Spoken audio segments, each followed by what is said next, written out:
देखो, मशीनिंग करते टाइम हम सब कुछ चेक करते हैं। होल्डर कितना स्ट्रॉन्ग है, मशीन कितनी स्ट्रॉन्ग है, चक कितना स्ट्रॉन्ग है, क्लैंपिंग कितनी स्ट्रॉन्ग है। लेकिन एक चीज कभी कभी चेक करना भूल जाते हैं कि भाई साहब, काटने वाली चीजें तो देख ली, लेकिन कटने वाला मटेरियल कितना स्ट्रॉन्ग है वो पता करना बहुत जरूरी है। क्योंकि अगर वो ज्यादा स्ट्रॉन्ग निकला तो धज्जियां उड़ा देगा आपके सारे सेटअप की। दुनिया में मटेरियल्स के इतने टाइप्स हैं जिनकी कोई हद नहीं, लेकिन उनमें से कुछ बहुत ही कॉमन मटेरियल्स हैं जो हम सीएनसी शॉप फ्लोर में ज्यादातर कटते हुए देखते हैं। आज हम बात करेंगे इन्हीं मोस्टली यूज टॉप 14 मटेरियल्स के बारे में। हम जानेंगे कि ये क्या हैं, कितने हार्ड या फिर ये कितने सॉफ्ट हैं, ये कहां यूज होते हैं एंड इन्हें मशीन करना कितना मुश्किल या फिर कितना आसान हो सकता है। So be with me till the end of this video and let's start. Number 1 पे आता है mostly used material mild steel यानी कि एमएस।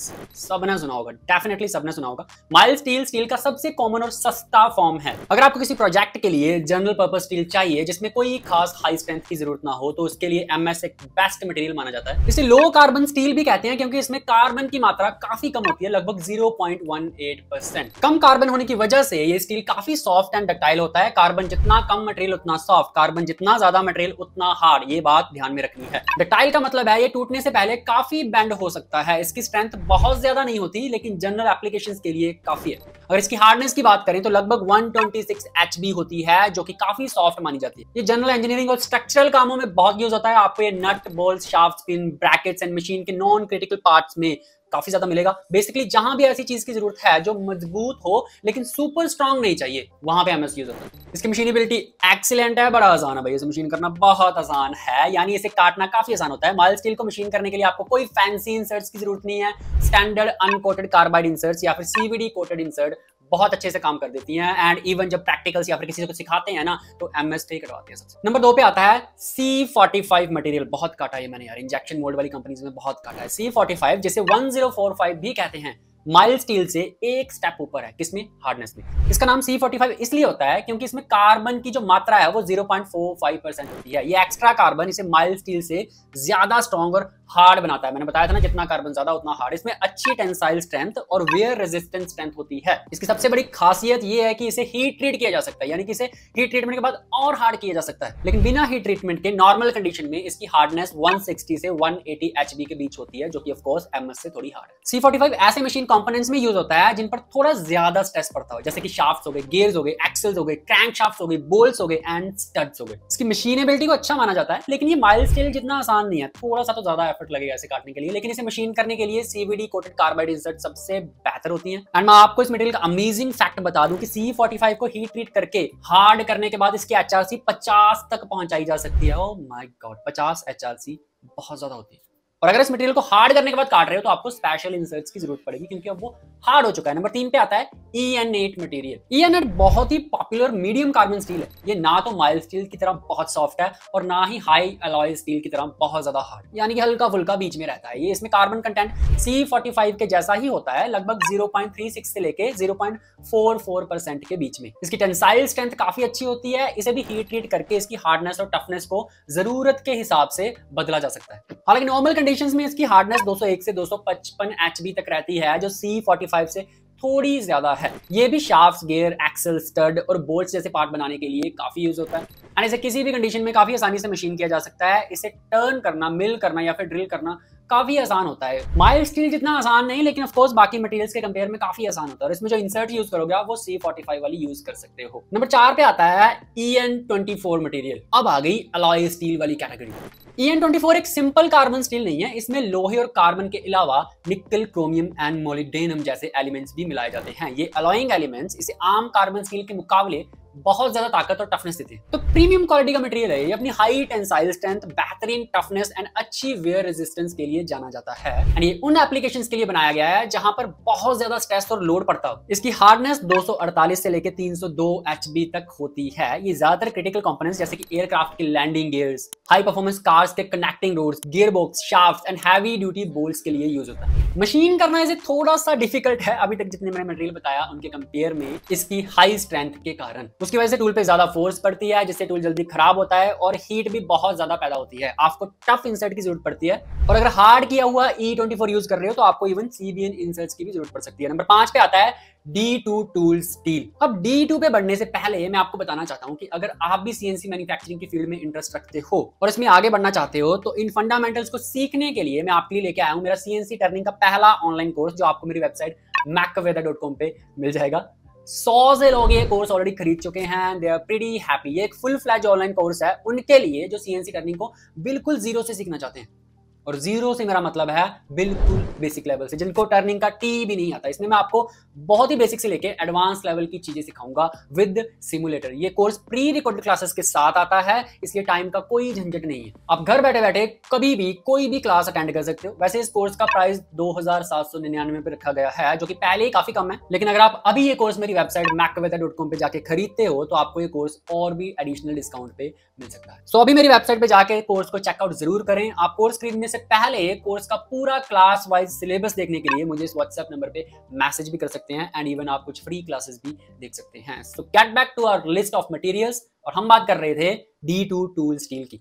D2 एक टूल स्टील है जो कि एक high carbon high chromium steel है। इसकी सबसे बड़ी पहचान है इसकी जबरदस्त वेयर रेजिस्टेंस। ये एक एयर हार्डनिंग स्टील है, जिसका मतलब है कि हीट ट्रीटमेंट के बाद इसे तेल या पानी में डालने की जरूरत नहीं पड़ती। जबकि बाकी मटेरियल्स को हार्ड करने के लिए पहले उसे बहुत ज्यादा गर्म किया जाता है, फिर एकदम से तेल या पानी में डालते हैं, लेकिन ये हवा में ठंडा होकर भी हार्ड हो जाता है। हीट ट्रीटमेंट के बाद इसकी हार्डनेस 55 से 62 HRC तक पहुंच सकती है, इनक्रेडिबली हार्ड, जो कि बहुत ज्यादा है। क्योंकि ये जल्दी वेयर नहीं होता है, इसलिए ये stamping dice, punches, share blades और इंडस्ट्रियल नाइफ्स बनाने के लिए यूज होता है। तो ज्यादातर ये टूल्स बनाने के लिए यूज होता है, इसलिए इसका नाम टूल स्टील है। इसे मशीन करना हेल डिफिकल्ट है, इसलिए D2 को सिर्फ उनकी अनील्ड यानी कि सॉफ्ट स्टेट में ही आसानी से मशीन किया जा सकता है। एक बार ये हार्ड हो गए तो इसे मशीन करना लगभग नामुमकिन हो जाता है। बहुत दिक्कत आती है जब डाइज रिपेयर करनी पड़ती है ना, बहुत दिक्कत आती है। एंड डेफिनेटली D2 को मशीन करने के लिए आपको बहुत ज्यादा हार्ड इंसर्ट्स की जरूरत पड़ती है। नंबर 6 पे आता है H13 टूल स्टील। एक और टाइप ऑफ टूल स्टील है ये। H13 एक chromium molybdenum hot work tool steel है। इसका मतलब है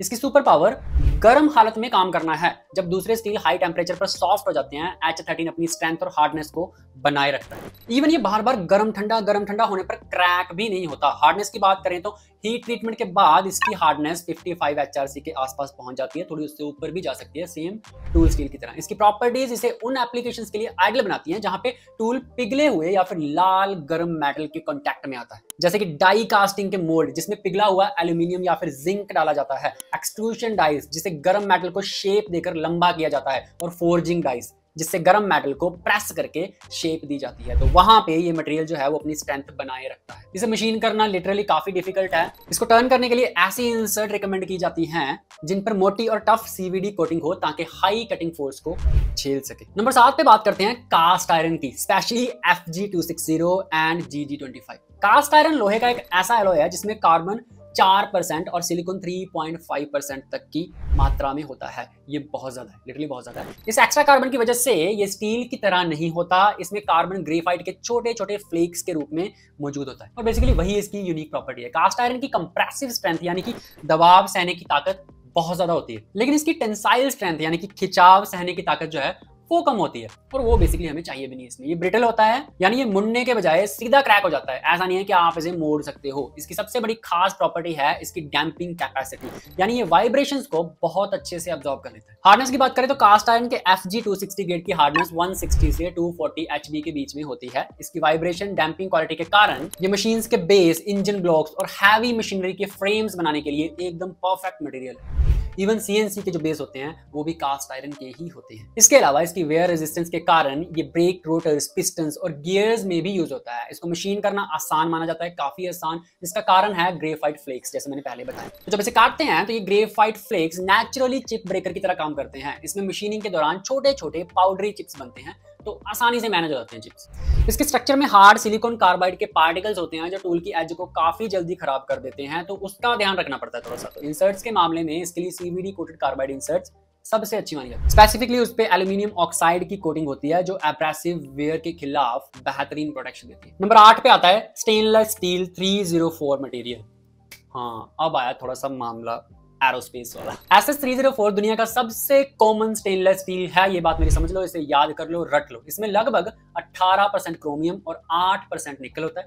ये क्रोमियम हवा के ऑक्सीजन के साथ मिलकर एक पतली, इनविजिबल और प्रोटेक्टिव लेयर बनाता है जिसे पैसिव लेयर कहते हैं। यही लेयर इसे जंग लगने से बचाती है एंड एसएस को कभी जंग नहीं लगता। यही इसकी सबसे बेहतरीन खासियत है। ये काफी डक्टाइल और फॉर्मेबल होता है, यानी इसे आसानी से कोई भी शेप दी जा सकती है। बेसिकली आप इसे हर रोज देखते हैं, किचन के सिंक, बर्तन, फूड प्रोसेसिंग इक्विपमेंट्स, हॉस्पिटल्स के इंस्ट्रूमेंट्स, पाइप्स और बिल्डिंग के बाहर लगने वाले पैनल्स होते हैं, जो ये सारे स्टेनलेस स्टील 304 से ही बनते हैं। हालांकि इसे मशीन करना डिफिकल्ट होता है यार, लिटरली डिफिकल्ट होता है बिकॉज ऑफ वर्क हार्डनिंग। मतलब जब आप इसे काटते हैं तो कट की हुई सरफेस अपने आप और हार्ड हो जाती है। इसका मतलब है कि टूल का अगला पास उस हार्डन लेयर पर होता है, जिससे टूल पर बहुत ज्यादा स्ट्रेस पड़ता है और वो बहुत जल्दी घिस जाता है। कटिंग स्पीड डाउन रखनी पड़ती है, आरपीएम्स डाउन रखनी पड़ती है। स्टेनलेस स्टील के लिए पीवीडी कोटेड कार्बाइड इंसर्ट सबसे अच्छी रहती हैं, कारण पीवीडी कोटिंग पतली और स्मूथ होती है, जो SS304 को टूल पर चिपकने से रोकती है। थोड़ा सा ग्लू टाइप का होता है मटेरियल, ये कटने के बाद चिपक जाता है। तो उसको काटने वाले इंसर्ट्स की एज बहुत शार्प होनी चाहिए और उनकी ज्योमेट्री पॉजिटिव रेक एंगल वाली होनी चाहिए। पॉजिटिव नेगेटिव रेक अगर नहीं पता तो मेरी एक वीडियो में जाकर देख सकते हो क्या मतलब है इसका, नहीं तो ऑफ कोर्स कोर्स में तो मैंने बता ही रखा। अब इसके साथ साथ बात कर लेते हैं स्टेनलेस स्टील 316 की भी। SS316 एक्चुअल में SS304 का बड़ा भाई ही है। ये कॉम्पोजिशन में लगभग वैसा ही है, बस इसमें एक एक्स्ट्रा एलिमेंट मोलिडेनियम डाला जाता है और ये छोटा सा एडिशन इसकी कोरोजन रेसिस्टेंस को खास करके क्लोराइड्स मतलब कि नमक के पानी के खिलाफ बहुत ज्यादा बढ़ा देता है। ये सुनते ही आप समझ गए होंगे कि ये कहाँ यूज होगा, जहां भी मटेरियल पानी के अंदर है।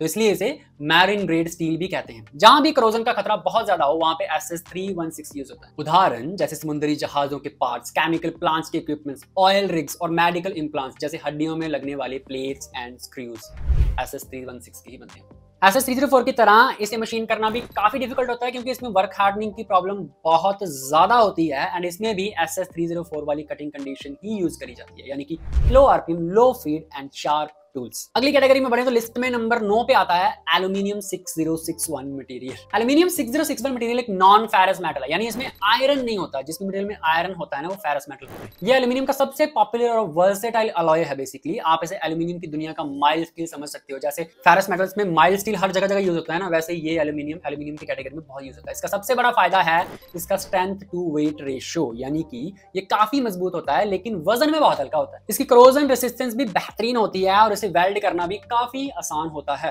ये एयरक्राफ्ट के structures, high and bicycle frames, scuba diving के टैंक्स एंड ऐसी कई जगहों पर यूज होता है जहां वजन कम रखना बहुत जरूरी है। मशीनेबिलिटी की बात करें तो एल्यूमिनियम को मशीन करना तो यार अलग ही मजा है। इसकी मशीनेबिलिटी एक्सीलेंट मानी जाती है। एल्यूमिनियम 6061 को मशीन करना बहुत आसान है, लिटरली आसान, कारण ये सॉफ्ट है, इसकी थर्मल कंडक्टिविटी अच्छी होती है, इससे बहुत हाई स्पीड पर काटा जा सकता है एंड इसमें हीट भी कम जनरेट होती है। इसके लिए सबसे अच्छी inserts uncoated polished carbide insert होती हैं। पॉलिश सरफेस पर एल्यूमिनियम चिपकता नहीं एंड इंसर्ट की एज बहुत शार्प और पॉजिटिव होनी चाहिए, सेम एसएस की तरह। लिस्ट में नंबर 10 पे आता है एल्यूमिनियम का एक और वेरिएंट, एल्यूमिनियम 7075 मटेरियल। इसके बारे में भी जानना बहुत जरूरी है। एल्यूमिनियम 7075 में मेन अलॉइंग एलिमेंट जिंक होता है, जो इसे 6061 के मुकाबले बहुत ज्यादा स्ट्रेंथ देता है। इसकी स्ट्रेंथ लगभग कई स्टील्स के बराबर होती है, लेकिन वजन उनसे लगभग 1/3। इतना हल्का और इतना ज्यादा स्ट्रॉन्ग मटेरियल है। इसकी फटीग रेसिस्टेंस भी कमाल की होती है, यानी ये बार बार लगने वाले लोड को अच्छे से झेल सकता है। इसलिए इसे एरोस्पेस के highly stress part, military grade rifles और हाई परफॉर्मेंस स्पोर्ट्स इक्विपमेंट्स में काफी यूज किया जाता है। हल्का भी रखो, जान भी डालो उसमें। हालांकि एल्यूमिनियम है तो इसकी मशीनेबिलिटी जो है वो काफी इजी होती है, लेकिन 6061 जितनी आसान नहीं होती। थोड़ा सा ज्यादा एफर्ट लगाना पड़ता है। इसकी ज्यादा स्ट्रेंथ का मतलब है इसे काटने के लिए ज्यादा फोर्स चाहिए। इंसर्ट वैसे वही यूज हो जाती है, हल्के फुल्के कटिंग पैरामीटर नीचे करने पड़ेंगे 10 से 15%, दैट्स ऑल। नंबर 11 पे आता है ब्रास। उंगलियां खत्म हो गई, मटेरियल खत्म नहीं हो रहे। सबसे पहली बात, ब्रास मशीनेबिलिटी का चैंपियन है भाई, मक्खन की तरह काटती है सीएनसी से। अब तक का सबसे इजी मशीन होने वाला मेटल मैंने ब्रास ही देखा है पूरी लाइफ में। स्ट्रेंथ की बात करें तो इसकी कोरोजन रेजिस्टेंस स्ट्रेंथ काफी अच्छी होती है और इसकी बेहतरीन मशीनेबिलिटी के कारण ये उन पार्ट्स के लिए काफी यूज होता है जो बहुत बड़ी क्वांटिटी में और तेजी से बनाए जाने चाहिए।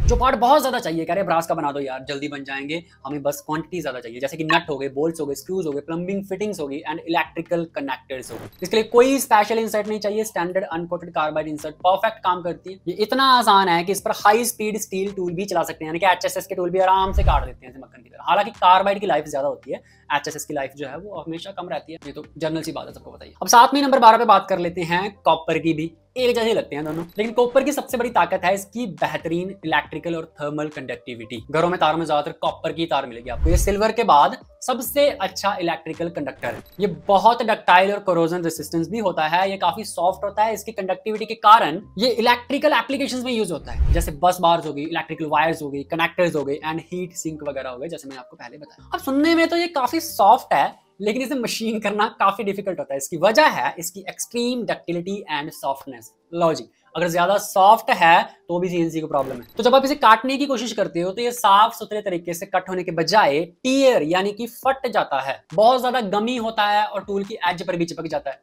जिससे सरफेस फिनिश एकदम खराब हो जाती है और टूल भी डैमेज हो जाता है। भाई उस पर चिपकी जा रहा है, फाइनली टूल टूट ही जाएगा। इसलिए कॉपर को मशीन करने के लिए सबसे अच्छी चॉइस कौन सी है? इमेजिन करो, गैस करो, पॉलीक्रिस्टलाइन डायमंड यानी कि पीसीडी इंसर्ट। सबसे सॉफ्ट मटेरियल काटने के लिए सबसे हार्ड दुनिया की इंसर्ट चाहिए। क्या बात है, पीसीडी बहुत हार्ड होती है और इसका फ्रिक्शन कॉफिशिएंट बहुत कम होता है, जिससे सॉफ्ट कॉपर इस पे चिपकता नहीं। यही कारण है कि पीसीडी यूज होती है इसे काटने। अब आते हैं लिस्ट में नंबर 13 के सुपर अलॉय पे, जिसका नाम है टाइटेनियम स्पेशली ग्रेड 5। अब आए खतरनाक मटेरियल। टाइटेनियम की बात मैंने अपनी पिछली काफी वीडियोस में करी है, दोबारा फिर देख लेते हैं। टाइटेनियम ग्रेड 5 सबसे कॉमन टाइटेनियम अलॉय है। इसकी सबसे बड़ी पहचान इसका विश्वास ना करने लायक स्ट्रेंथ टू वेट रेशियो। इतना स्ट्रॉन्ग और इतना हल्का। इसकी स्ट्रेंथ बहुत ज्यादा हाई होती है, कोरोजन रेसिस्टेंस इसका लाजवाब है और ये हाई टेम्परेचर पर भी अपनी स्ट्रेंथ बनाए रखता है। हार्डनेस की बात करें तो नॉर्मल कंडीशन में भी इसकी HRC 36 तक हो सकती है, जो कि काफी ज्यादा है। इस मटेरियल की सबसे बड़ी यूजर है एरोस्पेस इंडस्ट्री। जेट इंजन के कंपोनेंट्स, एयर फ्रेम पार्ट्स सब इससे बनते हैं। इसके अलावा ये हाई परफॉर्मेंस रेसिंग कार्स और मेडिकल इम्प्लांट्स में भी काफी ज्यादा यूज होता है। इसे मशीन करना बहुत ज्यादा डिफिकल्ट है यार, बहुत ही ज्यादा।